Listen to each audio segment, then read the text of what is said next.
حج کرنا کس کو چاہیے؟ اللہ سبحانہ تعالیٰ کہتے ہیں وَلِلَّهِ عَلَى النَّاسِ حِجُّ الْبَيْتِ مَنِ اسْتَطَاعَ إِلَيْهِ سَبِيلًا.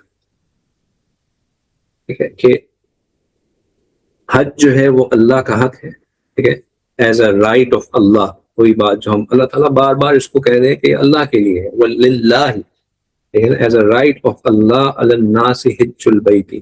It is a right on Allah that for people to perform Hajj of the house of Allah min istata'a, for the one who has the ability to manage his way to it. Ilahi sabila, the one who has the means to do it. Ab means to do it mein kaun shamil hote hain? Who is it on whom Hajj is?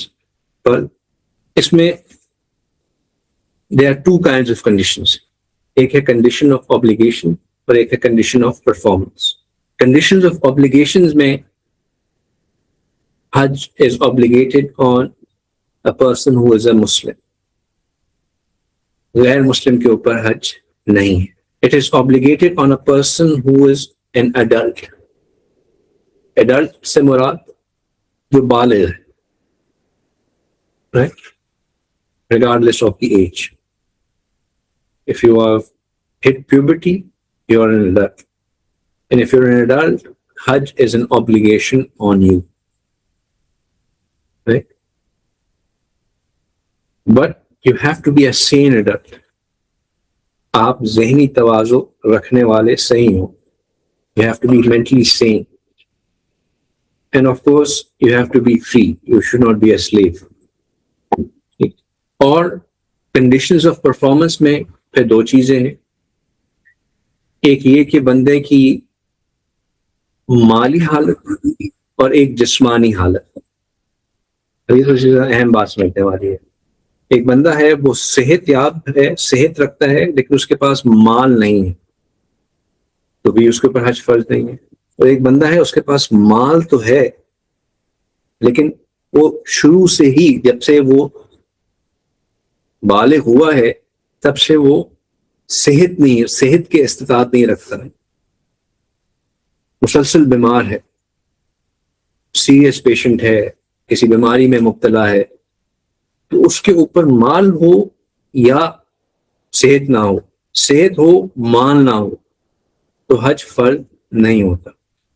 اگر یہ دونوں تھے, مال بھی تھا صحت بھی تھی, اور حج نہیں کیا, اور اب مال ختم ہو گیا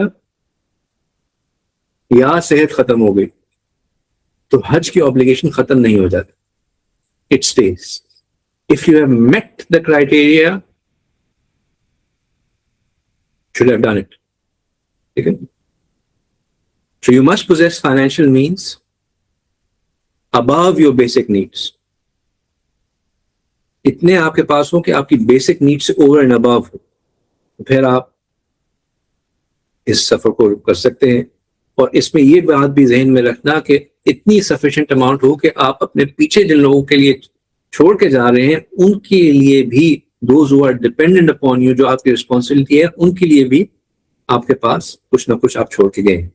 اور خاتون جو ہے she should travel with a محرم, ٹھیک ہے, یا اس کو اپنے ہسبینڈ کے ساتھ سفر کرنا چاہیے, اکیلے حج کے سفر پہ نہیں جانا چاہیے. اگر کوئی یہ آبلیگیشنز اور کنڈیشنز میٹ کر جاتا ہے تو پھر اس کو حج پہ جیسے ہی وہ میٹ ہوتی ہیں حج پہ جانا چاہیے, تاخیر نہیں کرنی چاہیے.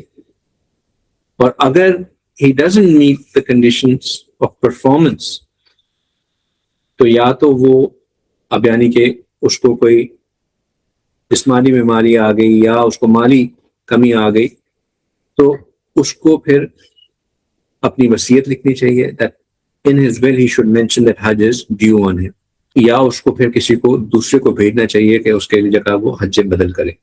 ول کا یہ ہوتا ہے کہ ول 1/3 ہے آپ کی جو وراثت میں سے, وہ آپ کی وصیت میں سے دیکھا جاتی ہے, جس میں اگر آپ کے اوپر کوئی قرض ہے یا آپ کے حج روزے نماز کوئی ہے, ان کو پھر اس 1/3 سے پورا کیا جاتا ہے, 2/3 ڈسٹریبیوٹ ہوتی ہے.